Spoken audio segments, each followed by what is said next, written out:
Okay, here we go. Why I sold my Tesla Model X. I had a lot of good reasons for it, and mostly I was annoyed by the way it was affecting my driving experience, the using of the car, and I had constantly a battery phobia that I constantly would look up for how much is left, how many miles I have, where do I need to stop, and how many times I have to stop during my um, driving path that I'm taking on that day. So for all that reasons, it led me to get rid of it and lose about 35K, and that was my decision to lose money. We know selling a new car after bought it a few months, you will lose a lot of money, and I did. And there is no argument here. This car was a clean energy car. It will take you away from stopping at a dirty gas station, as some of the other people put it. And I did my share. I believed in it. I paid $122,000 because I believed in EV car, clean energy. But I did not expect how limited my life becomes when it comes to driving a car and relying on a car that I needed to take me places where I need to. Please stop calling me names and tell me I didn't know how to use it. I don't know how to use an EV car or how to charge it. All that nonsense does not matter because we all know the limitations. And no matter how many times you put it, it never changes the fact that you are limited when you drive an EV car. And that is my argument. It's not about putting Tesla down. It is just putting out the fact that do not expect an EV car to act as a regular car in your life. Put that expectation out of equation. This does not happen with the cars that are available right now as an EV car. And I wish somebody would have told me that before I bought mine. So now let's look at the car. When I say this car is missing a lot of good technologies that existed even years before, 10, 15 years, this one doesn't have it. When you get close to the driver's seat, it can be programmed to open the door for you automatically. But in the back trunk, if you have a full hand full of bags and you can't push a button on your remote on the door, you can't do that with a wave on your feet. Technology that existed about 10, 15 years now. This car doesn't have it, and that was funny to me. The next funny thing is the third row car seats. And there is no push a button to automatically, electronically fold and unfold. And you have to do it manually with your push of a finger on the side of the seat. There is a hidden button. I mean, things that you will get used to it to do it, but it seems funny to me for a car of a future. They attempt to be. So you push it once and you push it again and you do it with your hand. So again, do it on both sides. Push it once, headrest goes down, push it twice, releases the seat, and now you have to push it with your hand to fold it. Now, that doesn't seem funny for a car of a future. They attempt to be a technology company. They attempt to be, and look at the cheap build of this car. I mean, you never seen this kind of seaming that are spread apart, and look at that. I only had to load a luggage in my car once, and that tore that pin, and now I have to take it in for repair. So that was funny. I mean, yeah, although it has a back trunk extra storage area that no other car has, but so what? And the sides of the car are so cheaply built. That whole area that I'm pushing is a hollow area. That's where the woofer is sitting. And when you turn up your music volume, the entire car was buzzing and making bad noise. I had to take it in, and they filled it up with foam. Woohoo! Go, Mr. Tesla. You could not figure this out until a customer tells you this is a bad design, cheap design. So remember, there's no electronic folding and unfolding. Now you have to reach out and push the button that is really hidden. You don't know where it is. You just have to know and have experience with it.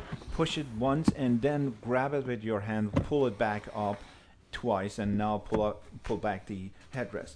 And look at this. I'm a 6 foot tall guy and with a long reach. There's no way a short person owning a Tesla could do this unless they open the side doors and push the front seats front and then push it with their button. And it's just ridiculously stupid to me to have to deal with something like this.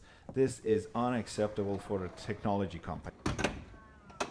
They also provided a built-in iPhone or mobile phone dock station, which you cannot use with your case on, so you have to take it off before you plug it in. That was not helpful. The next thing is that's very impressive in this car is that 17-inch screen, which does get rid of all the other physical buttons and replaced with menus and buttons. And one of the things I will pick on this screen is the availability of the browser they have, which is the idea is perfect. You have a browser that's constantly connected to the Wi-Fi for free within the car, but it is so sluggish and so outdated. I can't even believe Tesla would put this out for us to use. Why? I mean, what kind of processor is running this screen that provides you this sluggish browser? To me, that was really unusable because the way this browser works, so sluggish, so slow, there is no reason you would even want to use it unless you're completely dead on the water and you have nothing else to access web and you had this. Fine. In that case, you bear with this sluggishness. And the next thing I need to mention is about the Bluetooth sound quality when it comes to the call quality, which was the most horrible Bluetooth call quality I have ever had in any of my cars. Basically, people really could not even understand what I was talking when I was using a Bluetooth call on this car, and I basically stopped using it. That was completely unusable. Another strange thing about this car is the headrest, and you have no control of adjusting that headrest, and the car automatically does it on its own based on when you sit on it. And there was no explanation on that. Nobody knew how this works. Even the service people had trouble figuring out, does it do it automatically or manually? And after a few questions asked around the service center, they figured, oh, this does it automatically. Based on what? Nobody knows. So again, I'm not arguing how clean this car is, helps environment, gets you away from gas stations, but when you pay $122,000, you also need to feel comfortable and feel relaxed and feel worthy of that kind of money. And when you get into this car, you can immediately notice there's no luxury in this car. Nobody expected it because we saw it in the store when we bought it. And I didn't know how much it will affect my decision after owning it and after driving it for a couple of months and feeling that, oh my God, I'm not as comfortable as I was in my other cars. But then again, the only thing left for you is the door opens automatically and the car runs on battery and you helping environment. But at what cost again? One of the most important luxuries I will look into the car when I spend $122,000 is the seat quality. Look at this seat. It's only got like 4-way control, I think. And when you spend $122,000, when you sit on that seat, you need to feel that relaxation, comfort, and car handling as the car is driven. This was another thing that I was missing comparing to my other cars that I owned before this one. In regard to the audio system, I asked for a better sound system. They asked for $5,000 more. They gave me their top of the line audio, which came with 3 line of equalizer. With the latest update, they added 2 more lines. Woohoo! And who does it belong to? It belongs to Tesla. Where did it come from? They licensed it from another unknown audio company, and they built their own now.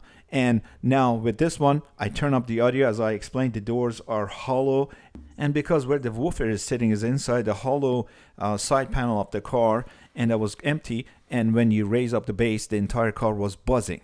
So I, as a consumer, had to tell them this car is designed bad. When I take it in, they had to fill it up with foam. Another reason when I say it's a cheap build, look at this. This is the cover for the hinge when the wings open up and close down. And so they're covering the hinge, I guess, whatever they call it. Whatever it is, it's a cheap design because that piece was causing a really loud popping noise, and it was very annoying. I didn't know what it was until they told me, oh, that's this plastic causing that noise. So I had to take it in to do whatever they did. So there you go. That was my reason when I was saying this is a cheap build. I had my few reasons that I went over, and I was not faking it. This is what I was trying to show you. And again, nobody is here to argue this is a baby company. This is a company who came out first with an EV car. It's not about luxury. It's not about build. It's not about quality and comfort of car driving, car handling. Yeah, it goes fast and is a clean energy car, and it gets you away from polluting the air. Nobody argues that. And I did my share. I believed in it. I paid for it. I wanted to be part of that movement. But at what expense when I'm not able to use the car as a car that I need to rely on whenever I need to? And I don't need to plan my day. And I need to plan how many stops I have to make to reach my destination, how much I need to be stranded on the road before I reach my next stop for charging. I bought it and I disliked it and I got rid of it. And now I feel like this social media is ready for us to share our ideas. This is not about bad mouthing one company or another. So I expect all the shareholders and Tesla lovers be civilized and not name names here. We're just here to help each other and inform each other and help Tesla and other companies to get better and be respectful to consumer needs. So forgive me if you guys did not like me calling this a cheap built car, but that's the reality. We all have to agree. This is not a luxury car. This is not a car that was built with massive amount of experience in car building, but it was the first company came up with an EV car, and that's the value they have, and which is a noble idea and noble value to have. But there should be other reasons for a car to exceed and be respected like any other car that matters in our daily life. And we need a car that we can rely on. So let's see. I sold my previous SUV, GL450. It was a family car, and I wanted another family car, and I was glad to see Tesla made it. And I finally convinced myself and everyone else, let's get a Tesla SUV now. And I expected it to be a car that I can use as a SUV family type of car and other usage that I would get out of it. And nobody at Tesla, after 5 to 10 visits I made before purchase, ever tried to explain to me, do not expect this car to be a regular car or a SUV car. So apparently, they tell you after you bought it and you have problems with it, everyone will start telling you, you need to know exactly how to use this car. Well, we knew this was an EV car. You have to charge it to run. And when you charge it, how long you charge it, how many miles you get out of it. So if you go to a supercharge station, you want to get a full charge, it's 1.5 hours. But they tell you, no, you don't have to stay for an hour and a half. Charge it for 50 minutes and get 90% charge, and takes you to the next destination if you have to stop. So that way you don't stop once for an hour and a half, but you get stopped multiple times if you have to. So there are many things that you really need to be educated, and it seems like you need to take a course to own a Tesla to fully know how to drive it and what to expect out of it. And that is another annoying thing. So when you see the car at the Tesla store, it doesn't matter how many times you go there, you're always impressed. It's shiny, neat looking, different looking car. There's no doubt about it. The body looks amazing. But it's a totally different experience when you own it and you have it on your own hands and you drive it every day. That's when you really start feeling and experiencing things that would matter or would not matter to you. And in my case, I understood this was not a luxury car and I didn't expect it to be. But little I knew, it gets into you, how you feel for hours of driving this car and how it handles itself. So to sum this section, again, I need to repeat myself. I understand this was a clean energy car. It's the first company, baby company, who came up with an EV car, and every other company is going to follow their footsteps, which is accurate. But again, when you spend all that kind of money, 120 or over 100,000, 280,000, you expect quality as well. I was still okay to go ahead and forget about all those points that I just mentioned, lack of quality and lack of luxury and all that. But now let's look at what was my real main reasons to get rid of this car and get fed up with it. So I'm not a heavy driver. I don't drive every day. I just work at home and only use this car when we go out with family or I have to go to my meetings. And in my opinion, this car is only good for people who have a perfect schedule, work to home or work to office or whatever, pick up the kids, grocery and whatnot. And other than that, you have to have a perfect plan to use this car. So let's talk about charging. To get a full charge at home, you need to have a 220 volt plug in the garage, which cost me about $700 to have that installed. And with that, you get 10 to 12 hours when you do a full charge at home. So as much as all environmentalist people like to pick on gas companies, oil companies, pollution and everything else, and not letting them profit more than they already are, we should also think about the same thing about electricity companies. They are almost as bad as well. And where do we all think the energy is generated from? It's not generated from a clean energy anyway. So let's now think about charging it at home. And I want to be a member of clean energy movement. So during the many visits to Tesla and deciding to purchase it or not, one of the main factor was the energy bill. And I was lied to, or at best misinformed by this salesperson after many meetings I had. Tesla salesperson told me if I charge it at home after midnight, I will be paying 18 cents per kilowatt per hour, and that adds up about $18 full charge. But when I got home and called SDG&E after I owned my car and asking about the rates, they told me the way I am using electricity at my location and the tier that I'm on there, my charges will be 45 cents per kilowatt per hour, regardless of what time of day I am using the energy. So that adds up to be a $38 to $40 per full charge for me to get about 220 miles from my full charge and full charge bill. So it all makes sense. This is going to add up to be a lot more than the gas I was paying, because it never gives me 220 miles, and I constantly have to charge it and keep it charged to be safely available to me. So there you go. That was a lie or misinformation. If I charge it at home, $38 to get 220 miles on paper. In reality, you'll never get 220. And if I would fill up a gas on my brand new Porsche, I get 410 miles for $60, and I will get 100% 410 miles. No assumptions, no miscalculation.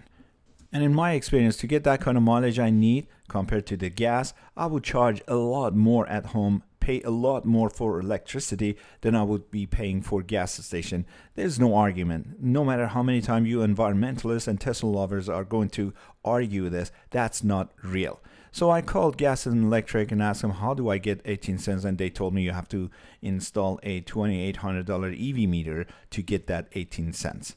So talk about lies and misinformation. The biggest thing I had to deal with, this was so dishonest. I'm buying it in October. I asked them, what if I wait till 2017? Is there any difference between 2016 and 17? They said no. It's always the same. No matter what, cars from 2013 till now, they're all the same. We just upgrade the software.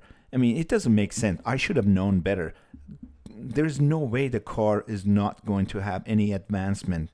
But I didn't know it will happen in 2 weeks. And they will lie to me. And they don't tell me the truth. So they actually lied to me. That was the meanest thing they could have done. They knew it was coming out. I asked them about it. They said nothing's going to be new and we don't know. Nothing is coming. There's no way they didn't know. They knew it. It was being built at that time. They knew they are taking order for 2017 and it is going to have more equipment because they announced 2 weeks later, they announced Autopilot version 2 is going to have a lot more equipment. It was my mistake to believe them. I've made a fool of myself thinking the car is not going to be advanced, but in so fast.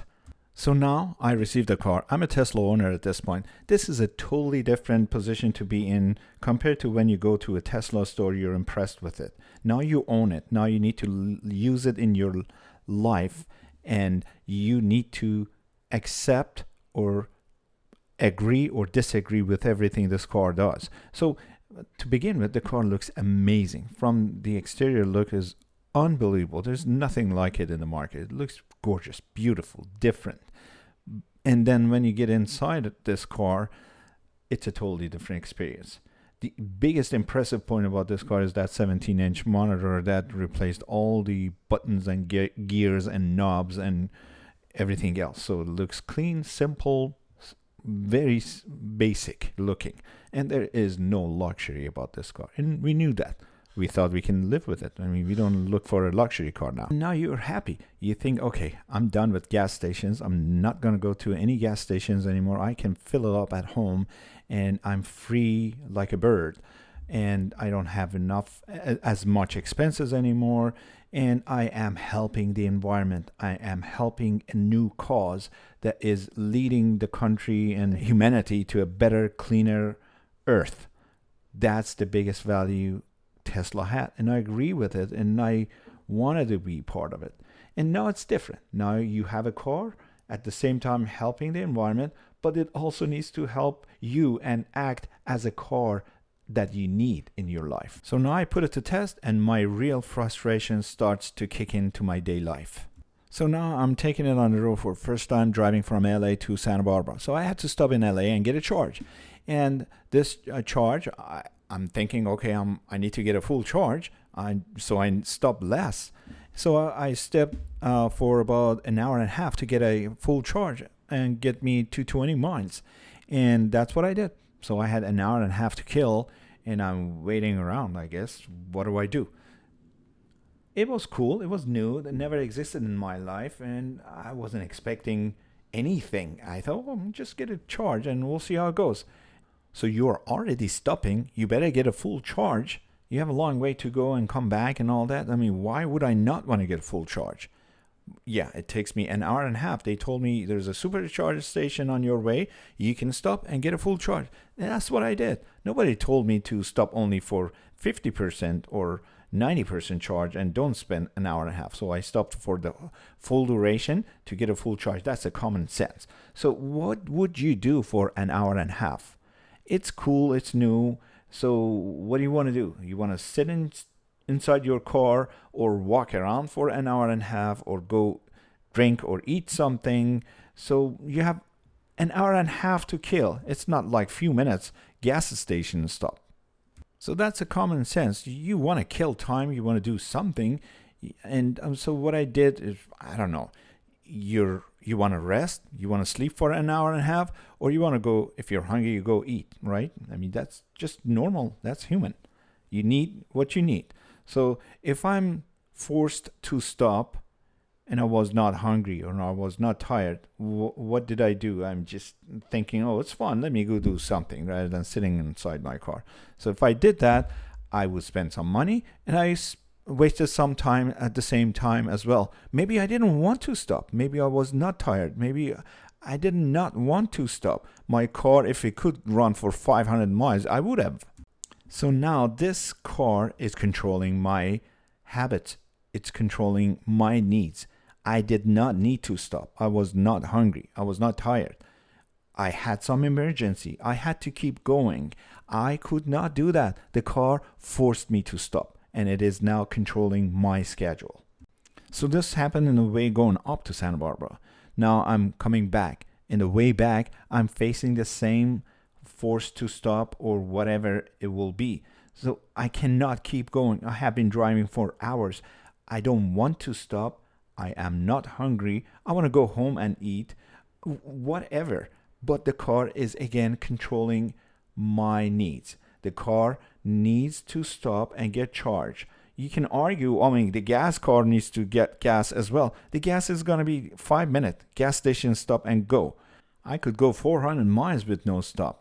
And even if I have to stop, it's only 5 minutes stop gas and go. But again, yeah, we're dealing with pollution versus clean energy. That is the argument, and that is where you need to decide, are you willing to sacrifice time, money, control that you don't have anymore? So now I'm not in control. Tesla's in control. It tells me I need to stop. I need to delay my trip. I cannot go where I need to go. If I have an emergency, what if I had to get home? There was a need for me to be home at a certain time or earlier, and I didn't need to stop to get there. I could not do this anymore.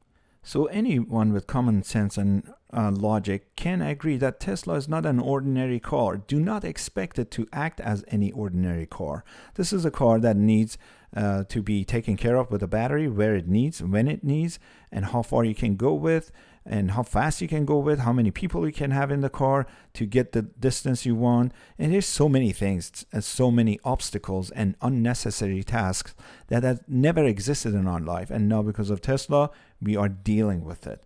I could not deal with it. As much as all of us believe in clean energy and we want to be advocates of clean energy, but at the same time, this is a car. We paid $120 up to $180,000, and it's supposed to be a car more than anything for us. So let me give you a real simple argument. This is a second car for us. My wife has her own car. I was home alone. The kids need a ride. So I got a call. I have to go to the school, pick up the kids and her friends, and take them to wherever they needed to go. And I realized I only have 50 miles battery on the car. What if I have all these kids in my car and I don't know where I'm going and the car is not going to reach it? It's not like I can stop at a gas station for 10 minutes to get a charge and take him. What if I get stranded in the road with all the kids in my car? And how am I going to deal with this? And I'm watching this meter. It keeps fluctuating and it is not real. That 50 miles is not even real. I don't even know what that means when it shows 50 miles left on the battery. It's so scary. That is the very first time I started thinking about what if and what have I done purchasing Tesla. Does it really fit my lifestyle?